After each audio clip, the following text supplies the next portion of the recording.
पीर और मुर्शिद कामिल पूर्ण सद्गुरुदाता रहबर से मिलता है तो उसे समझ आती है कि जीवन में कितना कुछ उसने खो दिया। काश वो जन्मजात मालिक सदगुरु के चरणों में होता तो कितने परमानंद, कितनी लज्जत, कितनी खुशियां और हासिल कर लेता।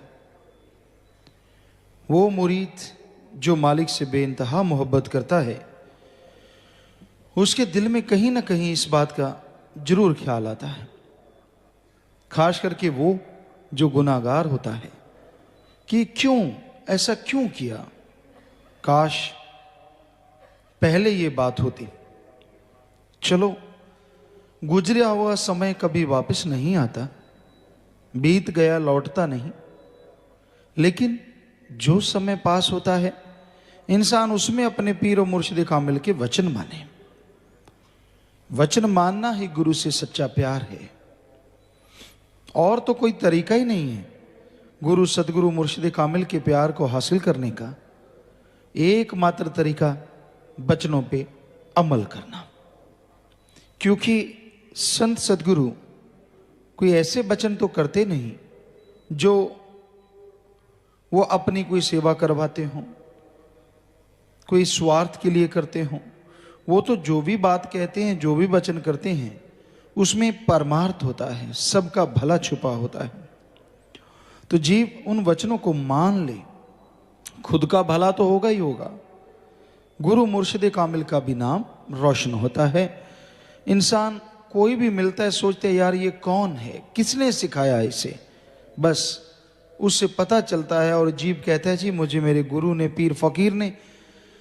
तो एक मुरीद के लिए इससे बड़ा तोहफा नहीं है कि उसकी वजह से उसके गुरु का नाम कोई जुबान पे ले आया। ये सबसे बड़ी बात होती है। इसलिए कभी किसी को बुरा ना कहो, क्योंकि आपका जरा सा किसी को बुरा कहने से इंसान कहेगा इसका गुरु भी ऐसा ही होगा। जबकि यहां से तो हमेशा प्यार मोहब्बत का पाठ पढ़ाया जाता है, मोहब्बत की शिक्षा दी जाती है। इसलिए सबसे निस्वार्थ भावना से प्यार करो और प्यार से ही पेश आओ। अपने विचारों को कंट्रोल, काबू में रखो। कभी उत्तेजना आती है, गुस्सा आता है, नारा लगा के पानी पी लो तो जरूर कंट्रोल में होगा। क्योंकि जब गुस्सा आया होता है तो आदमी चंडाल बन जाता है, पता नहीं अनाप शनाप क्या बोल दे। सिर्फ संतों के क्रोध को संतों ने, पीर पैगंबरों ने सही माना। कबीर जी लिखते हैं संतों का तो क्रोध भी दाती होता है। संत क्रोध में क्या कहेंगे, आपको लड़ते हैं, आपको गुस्से में सख्त अल्फाज इस्तेमाल में लाते हैं, उसका मकसद एक ही होता है कि आप सुधर जाएं, दैट्स ऑल। और ये नहीं होता कि मुझे लाख रुपया दे जाओ, मुझे 50 लाख दे जाओ, मैं इसलिए लड़ रहा हूं, या मेरे को हीरे जवाहरात ला दो, या मेरे ये काम कर दो। नहीं नहीं नहीं, उनका मकसद सिर्फ एक ही होता है कि जीव ऐसे नहीं मानता तो सख्त अल्फाज से मान जाए, बस मान जाए। मानने से बेइंतहा खुशियां हैं, परमानंद है।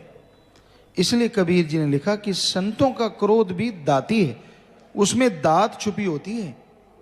कभी किसी जीव को भी वो वचन करते हैं, ये अलग बात है आदमी का मन बड़ा जालिम है, संतों के वचन नहीं मानने देता, पर वो कभी किसी जीव को कुछ भी कहें उसमें दात छुपी होती है। उस दात को पकड़ ले तो पौबारा पच्ची है, और मन अगर ये पकड़ ले कि मुझे गुस्से में ये कहा, वो कहा, फलां कहा, तो पट्टी पोंछ देता है। दोनों बातें हैं। तो संतों का क्रोध भी दाती है और दुनियादारी का प्यार भी घाती है।